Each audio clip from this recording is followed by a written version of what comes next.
இன்றைய நாளுக்கான வேதவசனம் ஏசாயா 55:11. அப்படியே என் வாயிலிருந்து புறப்படும் வசனமும் இருக்கும், அது வெறுமையா என்னிடத்திற்கு திரும்பாமல் அது நான் விரும்புகிறதை செய்து நான் அதை அனுப்பின காரியமாகும்படி வாய்க்கும். ஆமாங்க, அப்படியே அப்படின்னா எப்படின்னு தானே கேட்குறீங்க.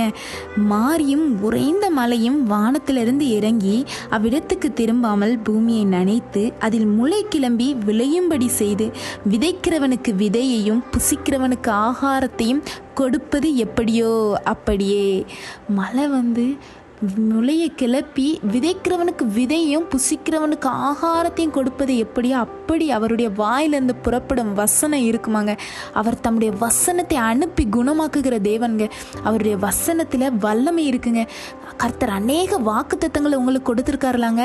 அந்த வாக்குத்தத்தத்தில் அந்த வாக்குத்தத்தத்தை நிறைவேற்றி முடிக்கக்கூடிய வல்லமை இருக்குங்க. அது எத்தனை பேருக்குங்க தெரியும்? அந்த ரகசியத்தை தெரியலாத இன்னைக்கு தெரிஞ்சுக்கோங்க.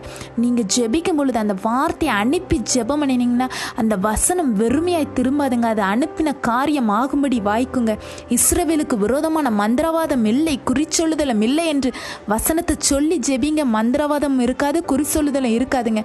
கர்த்தர் அந்த வசனத்தை ஆமென்று ஆமேன் என்று அதை அனுப்பின காரியம் ஆகும்படி வாய்க்க செய்வாருங்க. உங்களுக்கும் ஆகுங்க. விசுவாசித்து ஜெயம் எடுங்க. ஆமேன்.